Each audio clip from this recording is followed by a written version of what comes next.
Muy buenos días. Lunes 25 de agosto del 2025. Esto es El Jawel Opina. En exclusiva para la red social Radio Online.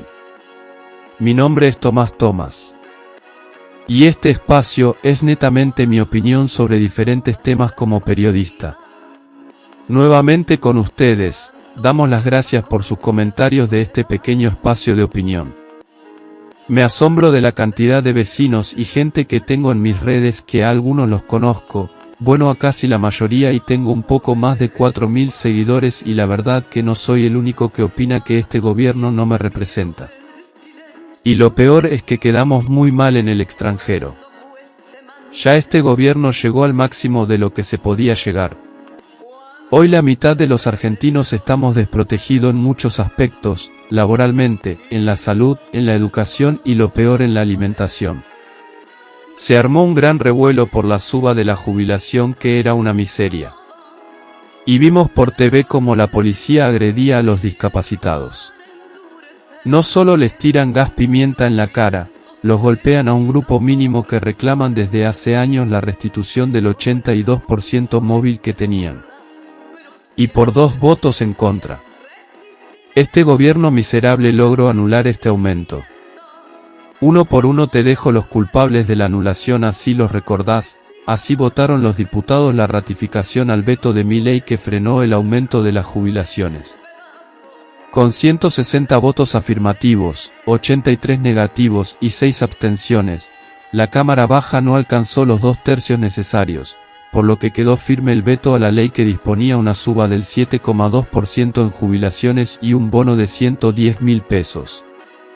En una jornada marcada por las negociaciones y estrategias parlamentarias, la Cámara de Diputados rechazó el intento de insistir con la ley 27.791, que establecía un incremento del 7,2% en todas las jubilaciones y pensiones, además de una suba del bono mensual de 70.000 pesos a 110.000 pesos.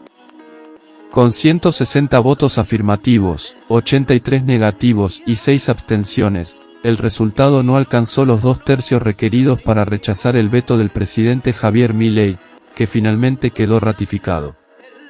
Aunque el inicio de la sesión mostró una mayoría opositora habilitando el debate, el desarrollo posterior giró en torno a un tablero de votación. El oficialismo, pese a contar con una bancada minoritaria, consiguió aglutinar voluntades y preservar la decisión del Poder Ejecutivo, que ya había bloqueado el proyecto de ley. El proyecto fue aprobado, vetado por el presidente y sometido nuevamente a votación la tarde del jueves 21 de agosto, una fecha para no olvidar, para definir su suerte. Durante la sesión, el diputado Pablo Juliano, Democracia para Siempre, lanzó una crítica directa a quienes cambiaron su postura de una votación a otra: no lo podés hacer. No hay llamado del gobierno nacional, ni del gobernador de tu provincia que te tenga que dar vuelta el voto. Te está mirando el país, dijo en el recinto. En la misma línea, Germán Martínez, jefe del bloque Unión por la Patria, remarcó: hay que ser serios y tener convicciones ante este tema. ¿Qué país tan disociado de la realidad? Ellos ganan más de 10 millones de pesos, que casi ni trabajan durante el año, y cuando tienen que trabajar, o no dan quórum quedándose parados en los pasillos y en los baños, o absteniendo su voto. Los dos casos son inadmisibles por la horrorosa cifra que cobran, mientras los jubilados y pensionados se mueren de hambre. Yo creo que la abstención en el Senado no debería existir, o votas a favor o votas en contra. Es más, yo creo que el quórum debe ser el 100%, no importa si vota en vivo, por internet, por teléfono, con un telegrama, pero los votos de todos deberían estar. Porque estas 6 abstenciones le dieron la derecha a Milei. Si hubieran votado en contra o a favor lo entendería. Entiendo las 83 votaciones en contra porque son los soldados de Milei. Pero estos tibios que no están con nadie, solo por sus propios sueldos abultados, no lo deberíamos bancar. Igual 160 votos en contra de Milei son muchos, y eso demuestra que en las urnas el gobierno se las va a ver muy negra. 160 diputados apoyaron la insistencia en el texto original de la Ley 27.791. Entre ellos, integrantes de bloques como Unión por la Patria, Coalición Cívica, Encuentro Federal, Democracia para Siempre, Izquierda, e incluso algunos miembros de La Libertad Avanza. 6 legisladores decidieron no pronunciarse en uno u otro sentido. Las abstenciones, aunque no suman votos negativos, elevan el umbral necesario para alcanzar los 2/3, lo cual favoreció al oficialismo. Te dejo los que se abstuvieron. Marcela Antola, Democracia para Siempre, Entre Ríos. Alberto Arrúa, Innovación Federal, Misiones. Carlos Alberto Fernández, Innovación Federal, Misiones. Yamila Ruiz, Innovación Federal, Misiones. Daniel Bancic, Innovación Federal, Misiones. María Eugenia Vidal, PRO, Cava. ¿Qué tal si al que se abstienen de votar, ese mes no se les pagaría? ¿Vos pensás que van a haber muchas abstenciones o todos votarían? Porque cuando les tocas el bolsillo ya todo cambia. La sesión dejó al descubierto no solo los alineamientos esperados, sino también los movimientos tácticos que definieron el desenlace. Con el rechazo a la insistencia, el veto de Javier Milei quedó ratificado. La medida impulsada por el oficialismo se impuso a pesar de haber sido derrotada en votaciones anteriores, consolidando un triunfo legislativo clave en un contexto de alta sensibilidad social. Por otro lado, este gobierno está haciendo agua y se hunde indefectiblemente como el Titanic. Tras la sesión en diputados, el Senado impuso más frenos al ajuste de Milei. Otro golpe al gobierno, ya es ley la emergencia pediátrica. Pasada la medianoche, el Senado también convirtió en ley la emergencia en pediatría con 62 votos afirmativos y 8 negativos. La norma declara la emergencia sanitaria en el área por un año, habilita la compra directa de insumos con financiamiento estatal y mejora las condiciones laborales del personal de salud, incluyendo una recomposición salarial y la exención del impuesto a las ganancias para guardias y horas extras. El artículo 4 reconoce al Hospital Garrahan como centro de referencia nacional y obliga a garantizar su funcionamiento. Además, deja sin efecto la reforma del régimen de residencias médicas que había impulsado el Ministerio de Salud. El Senado rechazó el decreto de vaciamiento del INTI y la CONAVIP. Con apoyo mayoritario, la Cámara Alta rechazó el decreto 345/25 que pretendía vaciar de sentido a la CONAVIP y el Instituto Nacional del Teatro. Hubo 57 rechazos, 13 votos afirmativos y una abstención. Lo logramos entre todos. Podemos decir con orgullo que la lucha vale la pena. Ahora a seguir alertas para que el gobierno retrotraiga todas sus acciones inconstitucionales y cumpla con la ley. Sabemos que intentará por todos los medios encontrar la forma de evitarlo. Seguiremos luchando, publicó en redes sociales la Asociación Argentina del Teatro Independiente, Artei, al conocerse la noticia. Otra mala para Milei. El Senado aprobó la Ley de Financiamiento Universitario. El proyecto llegaba con media sanción de diputados, y ahora se convirtió en ley. La votación final resultó con 58 votos afirmativos, 9 negativos y 3 abstenciones. El presidente Javier Milei ya anticipó que la vetará. Los audios de Diego Spagnuolo, el titular de la ANDIS, que habría reconocido que el gobierno pide coimas a los laboratorios. Karina Milei y los hermanos Menem aparecen mencionados como responsables de un supuesto entramado de recaudación de dinero.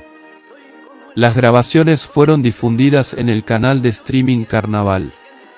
¿A qué se refiere Santoro cuando hace referencia a filtración de audios a esto que vas a escuchar? Le debe llevar el 3 o el 4. ¿Qué fue lo que le debe llegar el 3 a Karina? Porque seguramente le dirían, es el 5, el 1% lo tenemos que repartir entre la operatoria, se va a la operatoria, 1% para mí, y vos Karina te llevaste el 3. Seguramente le deben hacer una cosa así, están pegando una acogida olímpica. A mí me dicen, yo voy a hablar con Lula. Bueno, vamos a hablar un carajo con Lula, lo voy a agarrar la semana que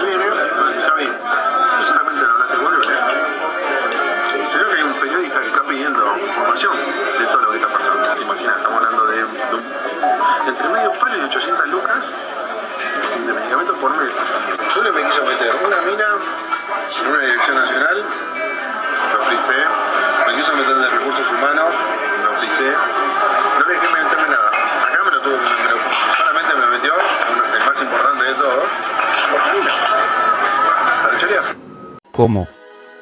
No era que estos eran los honestos, los que iban a terminar con la corrupción del kirchnerismo. Y esto continúa así. Diego Spagnuolo decía: hablé con el presidente y le dije, están choreando, te podés hacer el boludo, pero no me tiren a mí este fardo. Llega a haber algún quilombo y no me cuidan, tengo todos los WhatsApps de Karina. Esta es solo una de las frases de una serie de audios que difundió el canal de streaming Carnaval. La voz de la grabación sería la del titular de la Agencia Nacional de Discapacidad, ANDIS, Diego Spagnuolo, en una conversación en la que revela un supuesto entramado de recaudación ilegal de dinero en la compra y venta de medicamentos. En las grabaciones, la voz adjudicada a Spagnuolo confirma que los laboratorios farmacéuticos deben hacer aportes económicos para garantizar sus contratos con el Estado. Con nombre y apellido, además, se señala a los jefes de la cadena de recaudación, Karina Milei y Eduardo Lule Menem, en articulación con la droguería suizo-argentina, la encargada, según los audios, de pedir el dinero a los proveedores y de subirlo Presidencia. Aimee Cagnaro y Mauro Federico son los periodistas que dieron a conocer el material en su programa, Data Clave. La grabación también aporta detalles sobre cómo funciona el circuito. La gente de la Suizo llama a los demás proveedores y les dice, ahora ya no es más el 5, ahora tenés que poner el 8%. Lo tenés que traer a la Suizo y nosotros lo subimos a Presidencia, se escucha en un fragmento.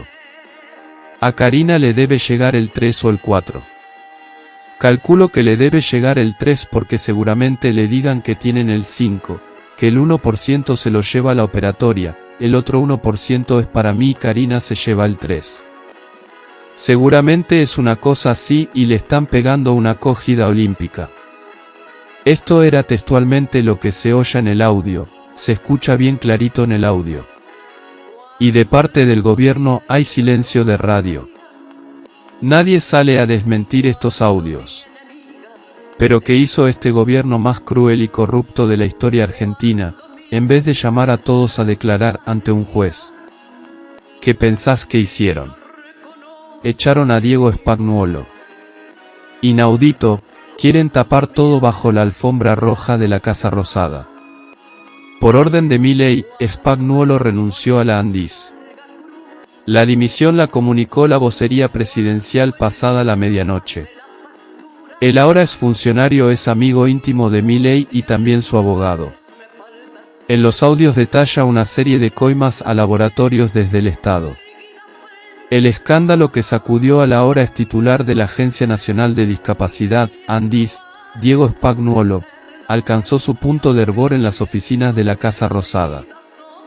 El rumor de la renuncia del abogado a la titularidad del organismo comenzó a circular a media tarde de ayer. La filtración de audios donde se lo escucha dar detalles de una dinámica de coimas a los laboratorios para garantizar contratos con el Estado terminaron por eyectarlo ante la incapacidad del presidente Milei de dar una respuesta. En los audios emitidos en el programa Data Clave, que se transmite en el canal de Extreme Carnaval y es conducido por el periodista Mauro Federico, además, se lo escucharía hablar a Spagnuolo sobre un diálogo que mantuvo con el presidente Javier Milei. Yo estoy denunciando el choreo y abajo tengo gente que va a pedir guita, y agrega, entonces, cuando yo vaya y toque a uno, me van a decir, flaco, todo bien, pero venís a pedir guita con estos delincuentes. En otro audio, se lo escucharía a Spagnuolo decir, Javi, ¿qué hago? Además, señalaría que de esos negociados Karina y Martín Lule Menem se llevarían de medio palo para arriba de medicamentos por mes. Te comento que este gobierno que venían a pasar la motosierra ahora queda a la vista que son los chorros más grandes que nos haya tocado. Pidieron más plata al FMI pero doña Rosa, doña María y doña Juana no lo entendían porque les decían que los cucas dejaron esa deuda. Y no era así, esa deuda es la que dejó Macri. Empezaron con las valijas que superaron los bolsos de López. Luego comenzó con el caso Libra, pero el pueblo no entendió lo que es una estafa en criptomoneda. Y doña Rosa, doña María y doña Juana no tienen idea de lo que es un Bitcoin. Así que como todo el pueblo argentino no le dieron bola. Pero continuaron robando con los pañales de PAMI y allí lo empezaron a vivir en carne propia con sus familiares de PAMI que no solo los pagan más caros que el Mercado Pago, sino que tampoco los reciben. Entonces ya empezaban las dudas. Pero ahora aparecen estas grandes coimas de los medicamentos. Eso ya no es invisible. Y ahora que van a ser doña Rosa, doña María y doña Juana, que son trabajadoras madres y amas de casa que lo votaron porque querían un cambio. O porque no querían que el peronismo vuelva a gobernar el país. ¿Y cuántos argentinos hoy están en este gran dilema? Y entonces se abren muchas conjeturas. Si no van a votar, favorecen a Milei, y sin darse cuenta el voto en blanco o no ir a votar a este gobierno le favorece y es a lo que apuestan en estas elecciones, que tengan muy poca concurrencia las votaciones y sobre todo las del 26 de octubre. Este año, los argentinos volverán a las urnas el domingo 26 de octubre de 2025 para participar en las elecciones legislativas que renovarán parcialmente la Cámara de Diputados y la Cámara de Senadores. La principal novedad de este proceso electoral será la suspensión de las primarias, abiertas, simultáneas y obligatorias a nivel nacional, una decisión que fue aprobada por el Congreso durante las sesiones extraordinarias. De esta manera, por primera vez desde su implementación en 2009, no se realizarán las internas obligatorias para cargos nacionales. Además, las elecciones de este año marcarán el debut de la boleta única de papel, que reemplazará el sistema tradicional de boletas partidarias. La implementación de este nuevo formato fue establecida por la Ley 27.781 y representa un cambio clave en la manera de votar en el país, con el objetivo de aumentar la transparencia y reducir el costo del proceso electoral. El escrutinio definitivo comenzará el martes 28 de octubre, 2 días después de los comicios generales. Y claro, cabe destacar que se vota en la provincia de Buenos Aires este 7 de septiembre. Los bonaerenses deberán acercarse a las urnas 2 veces en el año, porque se desdobló la elección 2025. En las elecciones bonaerenses 2025 se votan representantes en el Poder Legislativo bonaerense. Esto incluye 23 senadores provinciales titulares y 15 suplentes, y 46 diputados provinciales titulares y 28 suplentes. En tanto, distintos distritos electorales definen sus concejales y sus consejeros escolares. Bueno, si estás en desacuerdo con este gobierno, la única forma de sacarlo es a través del voto ciudadano, donde quedará reflejado si los argentinos convalidamos todas estas anomalías democráticas, donde el presidente quitó tus derechos que están escritos en nuestra Constitución Nacional. Bien. Hasta aquí llegamos hoy. Como siempre podría seguir hablando. Pero el tiempo es tirano porque otros también tendrán algo que decir. Así que aquí termina mi tiempo hoy. Espero que te haya gustado el programa. Y como siempre te digo, vos podés estar de acuerdo conmigo. O estar en la vereda del frente. Pero de eso se tratan las opiniones, aunque sean distintas las dos son valederas. Y mientras estemos en democracia las opiniones son libres y a los periodistas no se nos deben censurar, si no, no sería una democracia. Te espero en el próximo programa. Por la red social Radio Online. ¿Quién les habló? Tomás.